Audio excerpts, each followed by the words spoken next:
Selamat malam, Bapak Ibu, Saudara sekalian, umat Tuhan yang berada di wilayah Uniconference Indonesia kawasan Timur ataupun di Indonesia, bahkan di seantero dunia ini. Puji Tuhan, malam hari ini kita bisa berkumpul bersama-sama dalam bentuk keluarga ataupun kelompok lainnya dalam ibadah pertengahan minggu untuk memuji, membesarkan nama Tuhan, karena Allah itu baik di dalam kehidupan kita. Untuk itu saya ingin mengajak Bapak Ibu Saudara sekalian, para orang tua, untuk mengajak anak-anak, apakah orang muda, remaja, atau anak-anak, bisa berada bersama dalam lingkaran keluarga, dalam mezbah keluarga, bukan hanya berkumpul bersama-sama, tapi pastikan bahwa setiap anggota keluarga memiliki Alkitab, oleh karena kita akan mempelajari firman Tuhan pada malam hari ini. Sekali lagi, para orang tua, para suami, pastikan bahwa istri dan anak-anak Anda berada dalam lingkaran keluarga. Para istri, pastikan bahwa suami dan anak-anak Anda berada dalam lingkaran keluarga.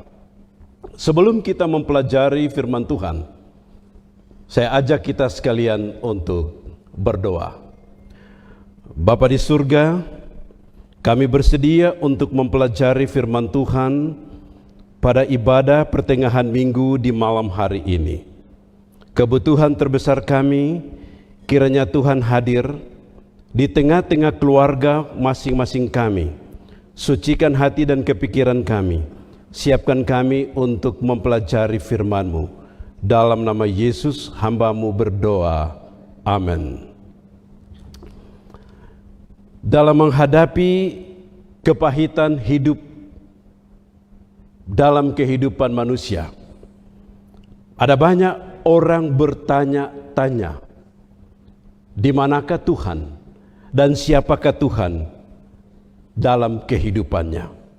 Kalau ada Tuhan, mengapa apa yang kita hadapi ini Tuhan tidak menolong dan memberikan jalan keluar? Kalau ada Tuhan, di mana Dia? Bagaimana dengan kondisi keluarga kami di saat berbagai peristiwa-peristiwa yang menakutkan, berbagai peristiwa-peristiwa yang mencekam terjadi di dalam kehidupan manusia? Ada begitu banyak pertanyaan manusia tentang Tuhan. Ada kurang lebih 1001 macam pertanyaan yang dimunculkan oleh manusia tentang siapa sebenarnya Tuhan dalam kehidupan manusia. Pada prinsipnya, ada 3 pandangan manusia terhadap Tuhan. Pandangan yang pertama mengatakan bahwa tidak ada Tuhan. Mengapa kita harus beribadah? Mengapa kita harus menyembah Tuhan? Tuhan itu tidak ada. Oleh karena manusia itu terjadi dari sel-sel yang kecil, bertumbuh menjadi sempurna. Jadilah manusia yang sempurna. Mereka mengutip teori evolusi Darwin. Tidak ada Tuhan. Kalau ada Tuhan, Dia akan melihat malapetaka yang kita alami. Dia akan melihat bencana yang kita alami. Dia akan melihat sakit penyakit yang kita alami. Dan Dia akan menopang kita. Dia akan menolong kita. Bahkan Dia akan membantu dalam mengatasi kematian yang dialami dalam kehidupan manusia. Tidak ada Tuhan dalam kehidupan manusia. Itulah kaum ateis. Pandangan yang pertama mengatakan bahwa ada Allah. Allah menciptakan manusia, tetapi dalam konteks ini, sesudah Allah menciptakan manusia, Allah membiarkan manusia berjuang dengan kehidupannya sendiri. Allah katakan, do your own business, I will do my own business. Buatlah, lakukanlah urusan pribadimu, saya akan melakukan urusan saya. Kenapa kita harus setia kepada Tuhan? Oleh karena Dia hanya membiarkan kita untuk bergelut menghadapi pahit getirnya kehidupan ini. Pandangan yang ketiga mengatakan bahwa ada Allah. Dia menciptakan manusia, Dia memelihara manusia, dan Dia senantiasa berada di dalam kehidupan manusia. Untuk itu, kita perlu menyembah Dia, kita perlu beribadah kepada Dia, dan kita perlu memuji, membesarkan namanya.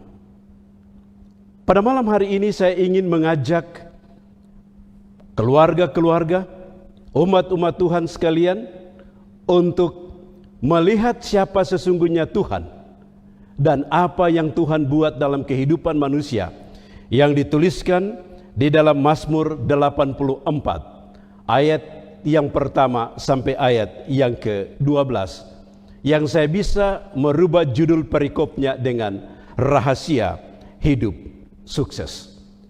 Perikop ini berbicara tentang kebesaran Allah di dalam bait-Nya dan rindu untuk berada di dalam bait Allah. Bagian pertama berbicara tentang kerinduan umat Tuhan yang mau bertemu dengan Allah di dalam bait-Nya. Kerinduan umat Tuhan yang mau mempelajari akan firman Tuhan di dalam bait-Nya. Di lain sisi, perikop ini juga berbicara tentang kebesaran Tuhan dan prinsip hidup sukses.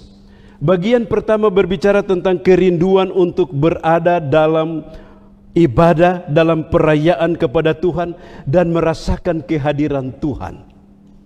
Pada malam hari ini Bapak Ibu Saudara sekalian, di dalam mezbah keluarga, dalam rumah tangga masing-masing, ataupun kelompok ibadah di mana Anda berada, kita harus memiliki kerinduan. Tadi dalam perikop ini berbicara tentang kerinduan para musafir untuk datang ke Yerusalem, dalam Ka'bah, dalam satu perayaan persekutuan yang begitu nikmat untuk mendengarkan firman Tuhan, yang memberikan kekuatan di dalam perjalanan kehidupan.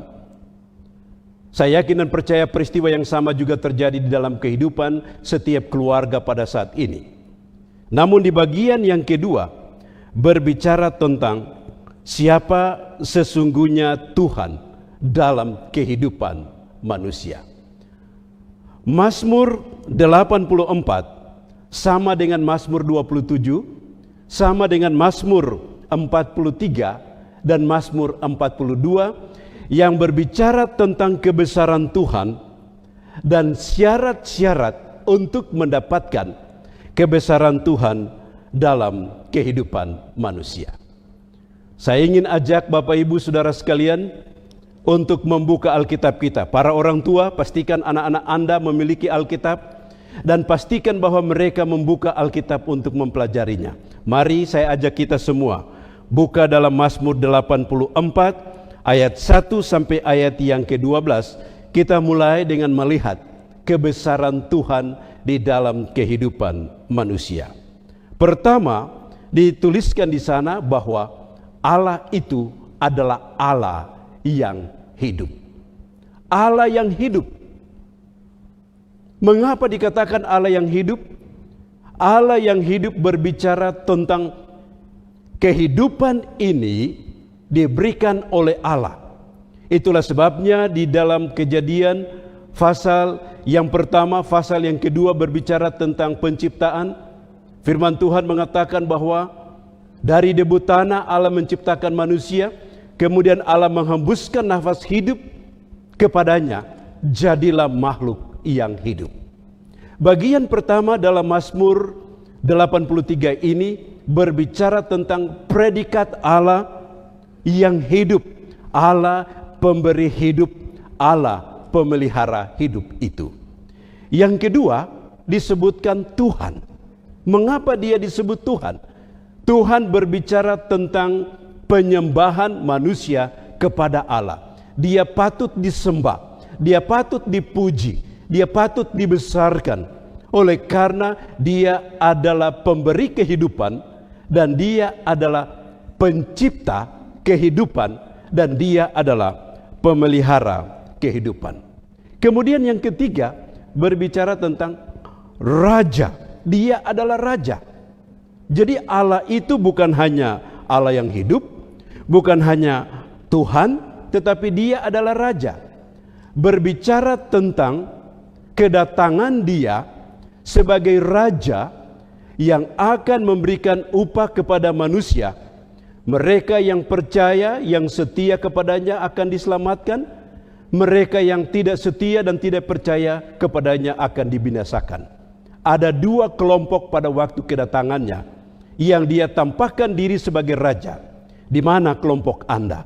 Apakah Anda berada dalam kelompok yang diselamatkan atau kelompok yang tidak diselamatkan? Kemudian pada bagian lain juga menuliskan bahwa Dia adalah Allah Yakub. Mengapa ada Allah Yakub di sini? Berbicara tentang Allah yang memiliki perjanjian-perjanjian bagi manusia. Perjanjian yang diberikan kepada Abraham, perjanjian yang diberikan kepada Ishak, perjanjian yang diberikan kepada Yakub dan kepada seluruh manusia. Apa isi perjanjian itu? Perjanjian tentang janji berkat, perjanjian tentang keselamatan, dan begitu banyak perjanjian-perjanjian lainnya. Kemudian yang keempat, yang kelima, Dia disebut sebagai Allah matahari. Kenapa Dia disebut sebagai Allah matahari? Matahari memberikan terang. Dari Dia ada terang kebenaran itu. Yang kedua, matahari memberikan hidup. Dari Dia ada hidup. Yang ketiga, matahari memberikan vitalitas atau kemampuan-kemampuan.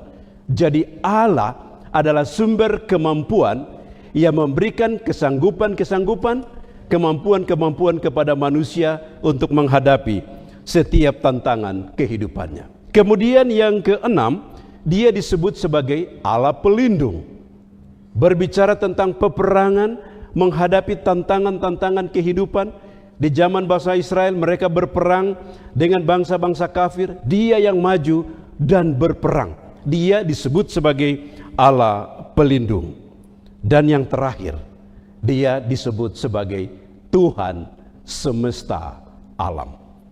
Ada 4 kali di dalam Mazmur pasal 84 ini disebutkan Dia adalah Tuhan semesta alam. Mazmur 84 ayat 2, betapa disenanginya tempat kediaman-Mu, ya Tuhan semesta alam. Mazmur 84 ayat 4, ya Tuhan semesta alam, Rajaku dan Allahku. Mazmur 84 ayat 9, ya Tuhan semesta alam, dengarkanlah doaku dan pasanglah telingamu kepadaku, ya Allah Yakub. Mazmur 84 ayat 12, ya Tuhan semesta alam, berbahagialah manusia yang percaya kepadamu. Jadi kita bisa lihat bagaimana predikat Allah di dalam kehidupan manusia yang memberikan jaminan hidup bagi manusia. Dia adalah pemberi hidup. Dia adalah pemelihara kehidupan. Dia adalah penebus kehidupan. Di dalam situasi apapun Dia ada di sana untuk menolong manusia supaya manusia sanggup mengatasi berbagai tantangan-tantangan kehidupan yang dialami olehnya. Secara khusus, Bapak Ibu Saudara sekalian, wabah yang sementara berkembang pada saat ini, kita harus sadari, kita harus akui bahwa Tuhan ada di sana untuk menjaga, melindungi. Dia akan berperan dalam semua sisi atas atribut yang dimiliki olehnya, supaya saudara dan saya berada di dalam lindungannya yang maha kuasa. Bagaimana caranya supaya kita bisa berada di dalam lindungannya, atau rahasia supaya kita dapat memperoleh kesuksesan? Ada 3 hal yang kita akan pelajari bersama pada malam hari ini, yang saya singkatkan dengan PKK. P, Mazmur 84 ayat yang ke-11. Ya Tuhan semesta alam, berbahagialah manusia yang percaya kepadamu. Bagian yang pertama berbicara tentang percaya kepada Tuhan. Jadi PKK, P yang pertama adalah percaya kepada Tuhan. Berbicara tentang percaya kepada Tuhan, ada banyak definisi di dalam Alkitab atau banyak definisi yang dibuat oleh hamba-hamba Tuhan. Tetapi izinkan saya untuk mengutip percaya ini dari tulisan yang saya angkat dari Andrews Study Bible, halaman 738, memberikan definisi percaya sebagai berikut. Percaya adalah seluruh aspek hidup kita ditujukan kepada Allah dan firman-Nya. Percaya, memiliki fokus, memiliki pandangan yang hanya tertuju kepada Tuhan, yang hanya tertuju kepada firman-Nya. Apapun situasi yang kita hadapi di dalam kehidupan kita, rahasia pertama, prinsip pertama mengatakan bahwa fokus kita harus kepada Tuhan. Fokus kita harus kepada firman-Nya. Di tengah-tengah wabah virus corona, kita memiliki berbagai dampak dalam kehidupan kita. Boleh jadi kita berada di dalam tekanan hidup. Boleh jadi kita berada di dalam masalah kesusahan-kesusahan lainnya. Boleh jadi kita berada dalam masalah ekonomi. Boleh jadi kita berada dalam masalah rasa takut, khawatir tentang hidup ini. Apapun kondisi yang kita hadapi di dalam kehidupan kita, kita harus fokus.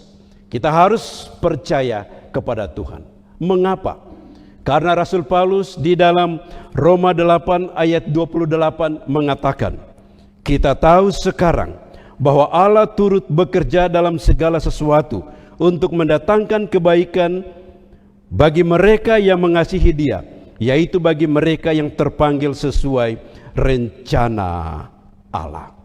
Bapak, Ibu, Saudara sekalian, Allah ada di sekitar kita, Allah ada bersama-sama dengan kita manakala kita menghadapi situasi seperti ini. Allah bekerja di dalam kehidupan kita supaya kita dapat terlindung dari berbagai situasi yang kita sementara hadapi. Percaya berarti bergantung sepenuhnya kepada Tuhan. Percaya berarti menggunakan tangan kita untuk memegang tangan Allah dan tidak pernah lepas dari tangan Allah. Ada saat di mana Tuhan mengizinkan tali tempat kita bergantung putus supaya kita hanya bergantung kepada Tuhan. Itu percaya.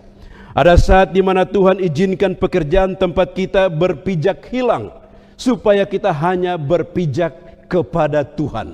Itu percaya. Ada saat di mana Tuhan mengizinkan rumah tempat kita berteduh runtuh supaya kita hanya berteduh di dalam naungan Tuhan. Itu percaya. Sudahkah Anda percaya kepada Tuhan? Sudahkah Anda fokus kepada Tuhan? Sudahkah Anda fokus kepada firman-Nya? Pada waktu Anda bangun di pagi hari, fokus pertama adalah Tuhan. Pada waktu Anda bangun di pagi hari, fokus pertama adalah firman Tuhan. Membangun hubungan dengan Tuhan, mempelajari firman Tuhan, dan memulai hidup bersama-sama dengan Tuhan adalah percaya. Prinsip dasar yang kedua, Mazmur 84 ayatnya yang ke-6. Berbahagialah manusia yang kekuatannya di dalam Engkau, menjadikan Tuhan sebagai kekuatan di dalam kehidupan kita. Fokus kepada Dia, fokus kepada firman-Nya, dan jadikan Dia sebagai kekuatan dalam kehidupan kita. Kenapa? Pada bagian pertama tadi kita telah mempelajari siapa sesungguhnya Tuhan. Dia adalah Allah yang hidup, pemberi hidup. Itulah sebabnya kita harus jadikan Dia sebagai kekuatan dalam kehidupan kita. Dia adalah Tuhan yang patut disembah.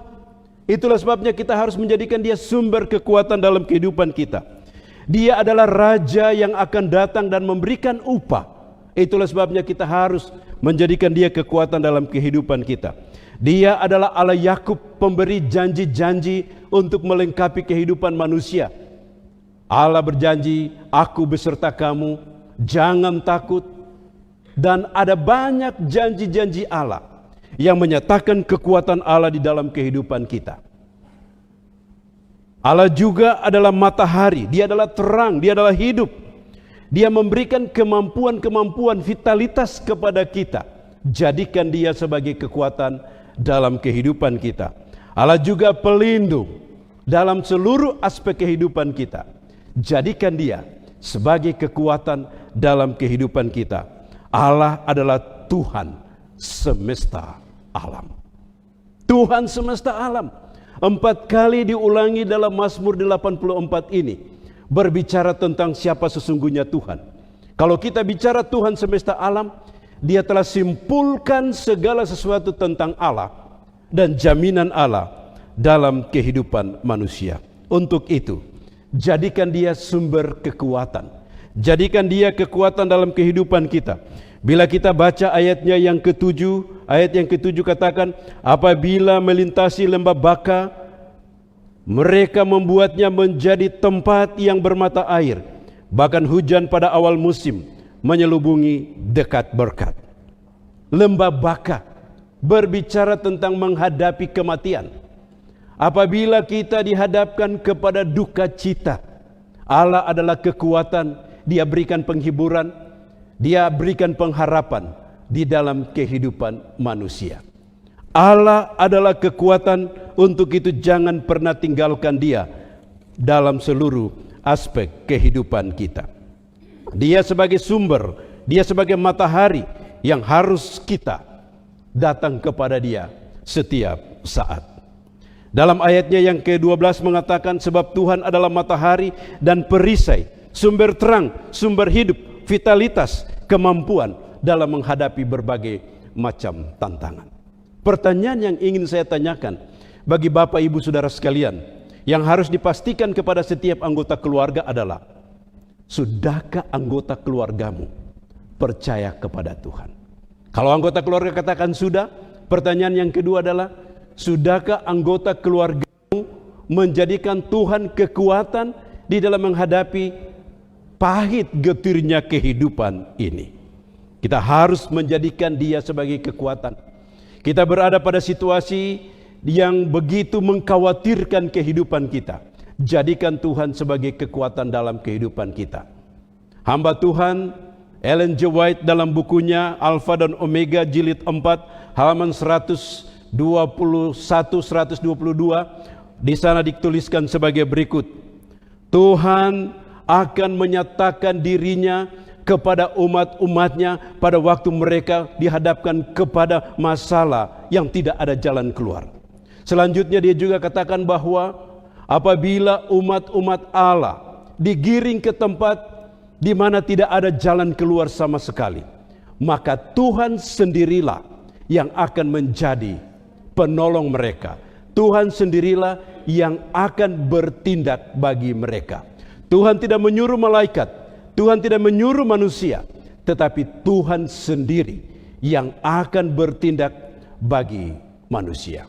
Boleh jadi wabah virus corona ini membuat kita menghadapi masalah di dalam ekonomi kita, membuat kita menghadapi masalah di dalam kesehatan kita, membuat kita menghadapi begitu banyak masalah yang kita tidak mampu dengan kekuatan sendiri untuk menyelesaikannya.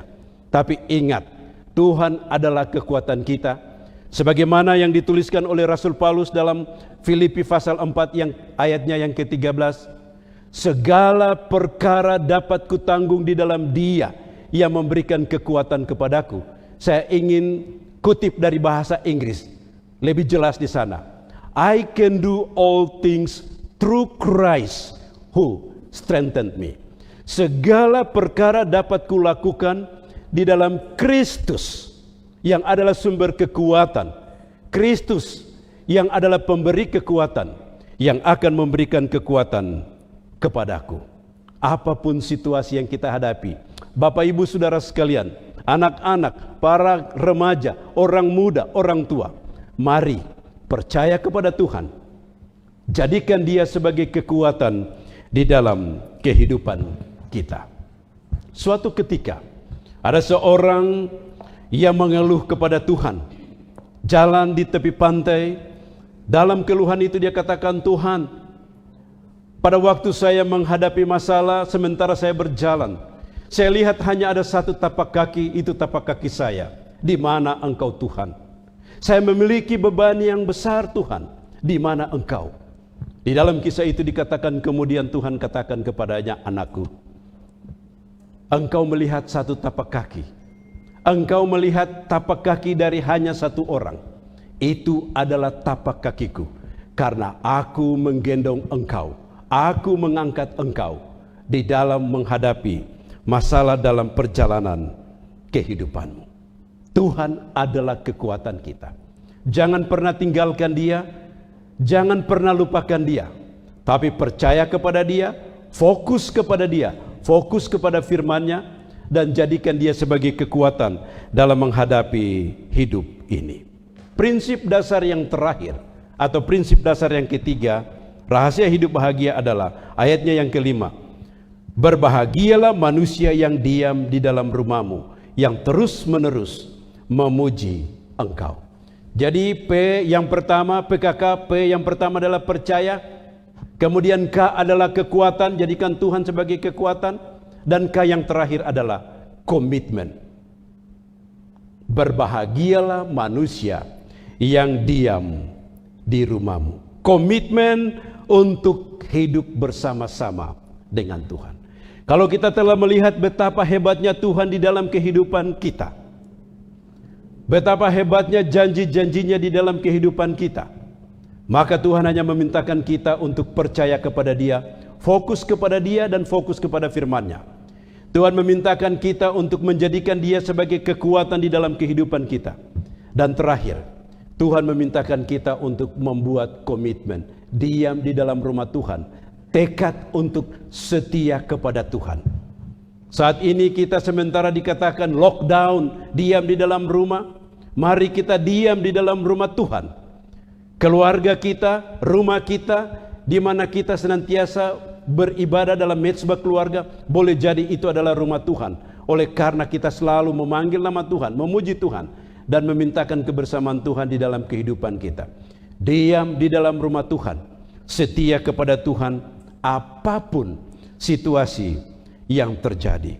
Komitmen Daud dalam Mazmur 23 ayatnya yang ke-6, aku akan diam di dalam rumah Tuhan sepanjang masa atau selama-lamanya. Komitmen Paulus kisah 20 ayat 24, aku tidak menghiraukan nyawaku sedikit pun, asal saja aku dapat mencapai garis akhir dan menyelesaikan pekerjaan yang dipercayakan Tuhan kepadaku. Komitmen keselamatan, komitmen pelayanan. Yang saya ingin bacakan sekarang ini adalah komitmen Habakuk. Di dalam Habakuk pasal yang ketiga, ayatnya yang ke-17 sampai ayatnya yang ke-19. Sekalipun pohon ara tidak berbunga, pohon anggur tidak berbuah, hasil pohon zaitun mengecewakan, sekalipun ladang-ladang tidak menghasilkan bahan makanan, kambing domba terhalau dari kurungan, dan tidak ada lembu sapi dalam kandang, namun aku bersorak-sorak di dalam Tuhan, beria-ria dalam Allah yang menyelamatkan aku. Allah Tuhanku itu kekuatanku. Ia membuat kakiku seperti kaki rusa. Ia membiarkan aku berjejak di bukit-bukit. Tuhan itu luar biasa di dalam kehidupan kita. Malam hari ini saya ingin mengajak para orang tua, pastikan komitmen keluarga untuk diselamatkan. Saya ingin mengajak setiap orang tua untuk pastikan komitmen anak-anak untuk setia kepada Tuhan. Saya ingin mengajak semua keluarga untuk membuat komitmen. Membuat komitmen Rasul Paulus, membuat komitmen Daud, dan juga membuat komitmen dari Habakuk. Bisa saja ke depan ini, oleh karena wabah virus ini, maka ada keluarga kita yang terserang wabah ini. Apapun kondisi yang akan terjadi, komitmen Habakuk harus menjadi komitmen kita. Oleh karena Tuhan adalah pencipta, Tuhan adalah pemelihara, Tuhan adalah penebus. Untuk itu, pada malam hari ini saya ingin mengajak semua keluarga, Bapak Ibu Saudara sekalian, termasuk orang-orang muda, anak-anak yang ada dalam keluarga, mari kita fokus kepada Tuhan. Mari kita fokus kepada firman-Nya. Mari kita menjadikan Dia sebagai kekuatan di dalam kehidupan kita. Dan mari keluarga, orang perorangan membuat tekad kepada Tuhan untuk setia kepada Tuhan, untuk mengikuti Tuhan. Apapun situasi yang terjadi, kita tetap setia, kita tetap tinggal di dalam Dia sampai pada waktu hari Maranatha, di mana Dia datang dan memberikan wujud kebahagiaan sejati yang akan kita nikmati bersama-sama selama-lamanya. Kiranya Tuhan yang memiliki firman ini akan memberkati Bapak Ibu Saudara sekalian dalam setengah minggu yang kita akan hadapi nanti, dan memberikan keberhasilan kepada saudara sekalian. Amin.